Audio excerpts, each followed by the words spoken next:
So hi guys, welcome back to my channel. Hi, my name is Riya.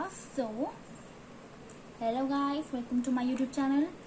So first of all, I like to say that please like, share and subscribe to my YouTube channel.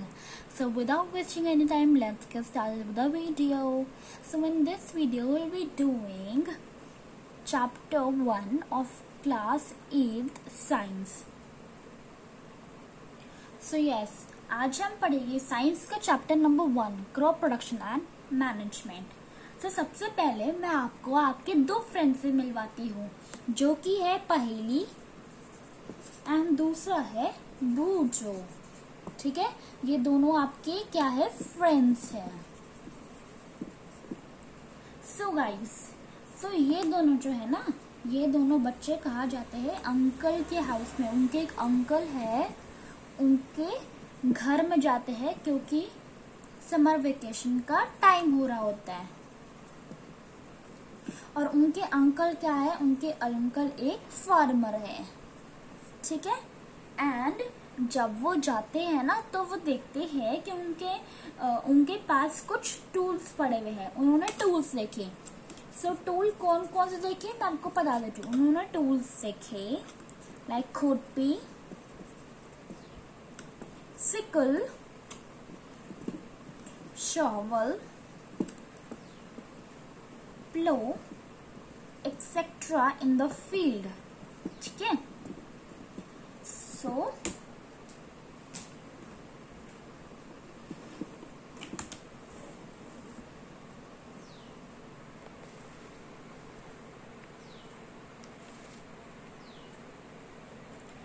हम chapter है crop production and management. तो सबसे पहले मैं आपको बता रही हूँ कि आप समझ लो कि आप एक दो फ्रेंड्स हैं जिनका नाम है पहेली एंड भूजो।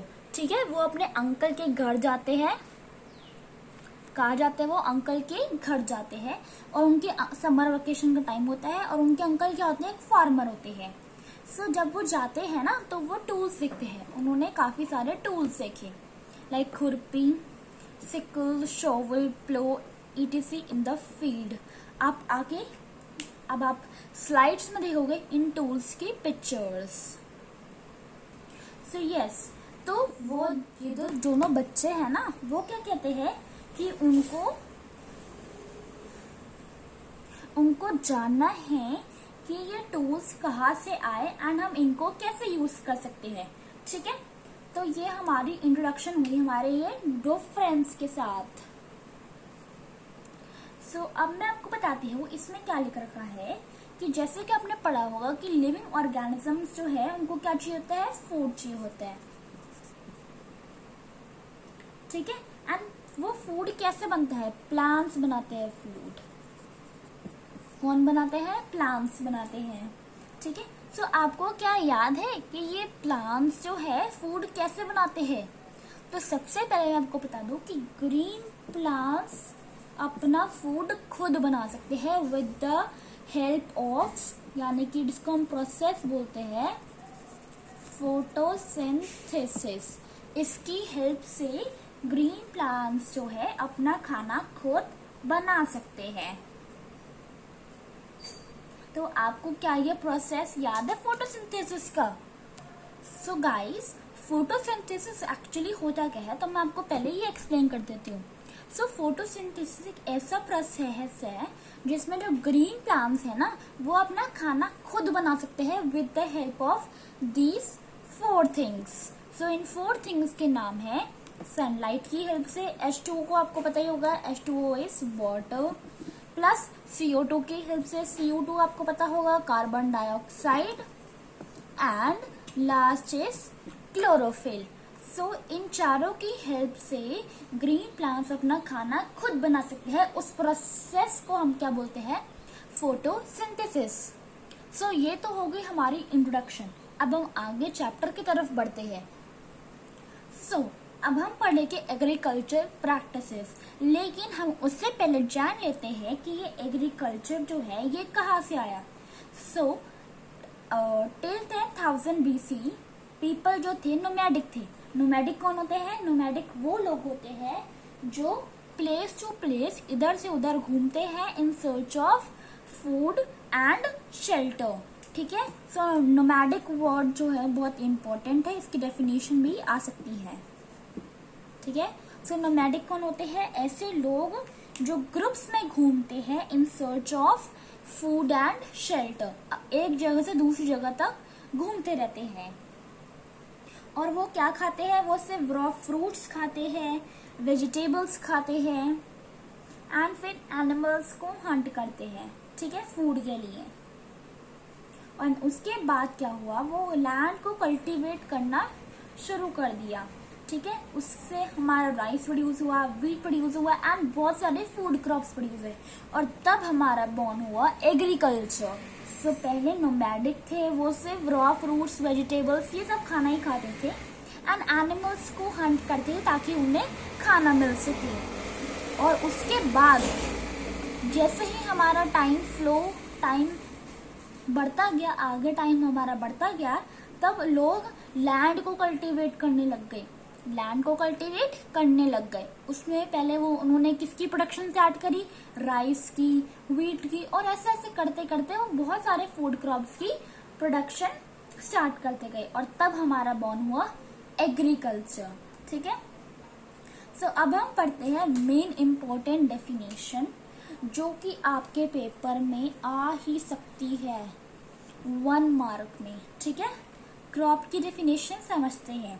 क्रॉप क्या होता है? जब plants of the same kind are grown and cultivated at one place on a large scale is called crop. जब एक ही तरीके के प्लांट्स हम ग्रो करते हैं, कल्टीवेट करते हैं एक ही जगह पे और बड़े से स्केल में, उसको हम क्या बोलते हैं? क्रॉप। जैसे कि अगर मैंने बोला व्हीट क्रॉप, तो अगर मैंने व्हीट के आगे क्रॉप लगा लिया, इसका मतलब व्हीट प्लांट को, यानी कि प्लांट ऑफ सेम काइंड, तो हमारा कौन सा प्लांट है? व्हीट प्लांट है। जब हम व्हीट प्लांट को ग्रो करते हैं, कल्टीवेट करते हैं या फिर कल्टीवेट करते हैं एक ही जगह पे, बहुत बड़ी सी जगह होती है, बहुत बड़ा एकड़ होता है लैंड का, जिसमें हम उनको ग्रो करते हैं, कल्टीवेट करते हैं, उसको हम क्या बोलते हैं? क्रॉप। तो ऐसे ही हमारा है व्हीट क्रॉप, यानी कि हमने व्हीट को बड़ी सी जगह पे ग्रो करा है, कल्टीवेट करा है बहुत बड़े स्केल पर, तो that is known as wheat crop. I hope आपको क्रॉप की डेफिनेशन इजीली समझ आ गई होगी। सो जैसा कि आपने पहले अपने क्लास में पढ़ रखा होगा कि क्रॉप्स जो है वो 2 तरीके की होती है, ठीक है। आई होप आपको ये एग्जाम्पल समझ आ गया होगा क्रॉप ऑफ व्हीट का, यानी कि all plants grown in a field are of wheat. So अब हम पढ़ लेते हैं कि क्रॉप्स, जैसे कि आपको पता है कि हमारे जो क्रॉप्स है वो डिफरेंट टाइप्स के होते हैं, like cereals, vegetables and fruits, और हम इन क्रॉप्स को क्लासिफाई करते हैं on the basis of season, ठीक है। हम इनको सीजन के बेसिस पे 2 तरीके से क्लासिफाई करते हैं। तो चलिए हम पढ़ते हैं उन क्रॉप्स के बारे में। यस, सो आप देख सकते हैं कि हम क्रॉप्स को क्लासिफाई करते हैं on the basis of season. ये बहुत इंपॉर्टेंट पॉइंट है, और ये मैं बस 4 मार्क कर रही हूँ, ये इसमें 1 मार्क आ सकता है कि हम क्रॉप्स को किस बेसिस पे क्लासिफाई करते हैं। So we classify crops on the basis of season. सो अब आपको पता है कि हमारे 2 तरीके के क्रॉप्स होते हैं, that is kharif crop and the other is rabi crop. अब हम इनके बारे में डिटेल में पढ़ते हैं। सो खरीफ क्रॉप हम कब ग्रो कर सकते हैं? सो हम इनको ग्रो करते हैं grown from June to September.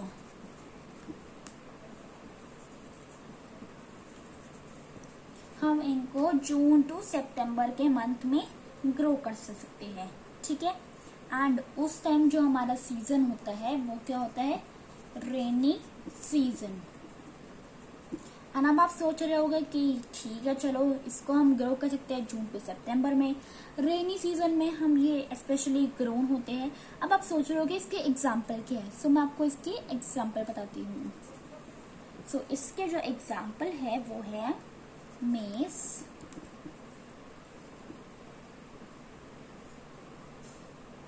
Soybean, and groundnut etc. सो हम मेज, सोयाबीन, ग्राउंडनट, पैडी, इन सारी चीज़ों को हम रेनी सीजन में ग्रो करते हैं, that is from June to September. तो ये हमारी होती है खारीफ क्रॉप। अब हम बात करते हैं रबी क्रॉप्स की। अब ये कब ग्रोन होती है? These are grown from October to March. हम इसको अक्टूबर से लेकर मार्च में ग्रोन कर सकते हैं। एंड इस टाइम जो हमारा सीजन होता है वो क्या होता है? Winter season. एंड अब इसके एग्जाम्पल, अब हम इसके एग्जाम्पल देखते हैं। सो इसके एग्जाम्पल है gram, pea, mustard etcetera. So I hope आपको ये दोनों क्लियर हो गए होगी। ये ग्रोन होता है फ्रॉम जून टू सितंबर और ये ग्रोन होता है अक्टूबर से मार्च। इसका टाइम पे जो सीजन होता है दैट इज रेनी सीजन और इसके टाइम पे जो सीजन होता है दैट इज विंटर सीजन। इसके एग्जाम्पल है मेज, सोयाबीन, ग्राउंडनट और इसके एग्जाम्पल है ग्राम, पी एंड मस्टर्ड। सो ये आपके पेपर में 3 मार्क्स का पक्का आता ही आता है। इसमें आता है difference between kharif crops and rabi crops. तो आप इसको अच्छे से प्रिपेयर कर लेना। सो अब मैं आपको 2 चीज़ों के बारे में बताने जा रही हूँ, that is agriculture implements and other is agriculture practices. Implements क्या होते हैं? एग्रीकल्चर इम्प्लीमेंट्स एक्चुअली में होते क्या है? ऐसे टूल्स जिनको हम यूज करते हैं for the purpose of various agriculture activities. Agriculture activities को परफॉर्म करने के लिए जिन जिन टूल्स की हमें जरूरत होती है उसको हम एग्रीकल्चर इम्प्लीमेंट्स बोलते हैं। अब आप सोच रहे हो कि इनके एग्जाम्पल क्या है? मैंने आपको इंट्रोडक्शन में भी बताया था बहेली एंड बूजो के बारे में। उन्होंने अंकल के हाउस में कौन कौन से टूल्स देखे गए? प्लो, हो, सिकल, कल्टीवेटर। सो ये टूल्स उन्होंने अपने अंकल के हाउस में देखे थे क्योंकि वो कौन थे? फार्मर। एंड फार्मर्स को एग्रीकल्चर एक्टिविटीज परफॉर्म करने के लिए टूल्स की जरूरत पड़ सकती है। सो ये कुछ टूल्स हैं। अब हम बात करते हैं agriculture activities. So agriculture practices क्या होती है? General activities that are undertaken by the farmer over a period of time to cultivate crop. ऐसी एक्टिविटीज जो फार्मर करते हैं कुछ टाइम पीरियड तक ताकि उनकी क्रॉप्स जो है वो कल्टीवेट हो सकते हैं। ठीक है। General activities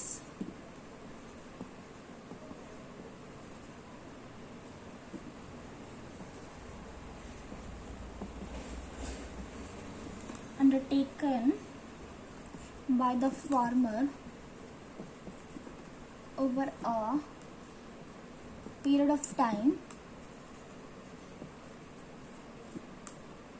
to cultivate crops are called agriculture practices.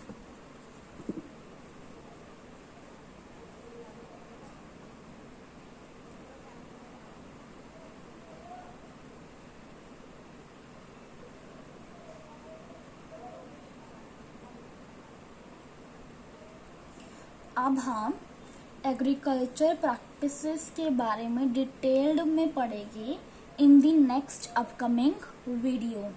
So I hope आपको यहाँ तक पूरा अच्छे से समझ आ रहा होगा एंड हम इन एग्रीकल्चर प्रैक्टिसेस को डिटेल्ड में पढ़ेंगे नेक्स्ट वीडियो में। सो ये कुछ एग्रीकल्चर प्रैक्टिसेस है जो एक फार्मर परफॉर्म करता है क्रॉप्स को कल्टीवेट करने के लिए, like preparation of soil, sowing, adding manure and fertilisers, irrigation, protecting from weeds, harvesting and storage. ये तो मैंने आपको कुछ प्रैक्टिसेस के नाम बता दिए। अब हम इनको डिटेल्ड हम पढ़ेंगे इसको अगली वीडियो में। So stay tuned for the next or upcoming videos, and I just want to say that please do like, share and subscribe to my channel for more upcoming videos and interesting lessons. So till then, goodbye, have a great day. Stay safe, stay home, stay healthy. And I hope आपको ये chapter अच्छे से समझ आ रहा होगा, और chapter को पूरा समझने के लिए सारे वीडियोस को अच्छे से सुने। एंड आप जो मैं आपको लिखवा रही हूँ ये, और जो मैंने आपको बताया इम्पोर्टेंट पॉइंट्स, इसके आप नोट्स भी खुद बना सकते हैं। जो मैं आपको लिखवा रही हूँ, सो आप इससे इजीली नोट्स भी बना सकते हैं। सो इस वीडियो में से जो भी इम्पोर्टेंट पॉइंट्स जो आपके पेपर में आ सकते हैं, that is first of all process of photosynthesis, ये आपको अच्छे से आना चाहिए। नेक्स्ट मैंने आपको मोस्ट इम्पोर्टेंट पॉइंट बताया था कि एग्रीकल्चर कैसे बॉर्न हुआ, लाइक नोमैडिक वाला। आप वीडियो देख सकते हैं पूरी, जिसमें मैंने आपको इसके बारे में पूरा एक्सप्लेन करा था। क्रॉप के बारे में मैंने आपको पढ़ाया, दैट इज मोस्ट इम्पोर्टेंट। इसमें डिफाइन आ जाता है, डिफाइन क्रॉप। फिर मैंने आपको टाइप्स ऑफ क्रॉप के बारे में बताया, दैट इज खरीफ एंड रबी। इसके बारे में डिफरेंस बिटवीन आ जाता है। एंड नेक्स्ट मैंने आपको एग्रीकल्चर प्रैक्टिसेस के बारे में बताया, एंड हम इसको डिटेल्ड में पढ़ेंगे नेक्स्ट वीडियो में।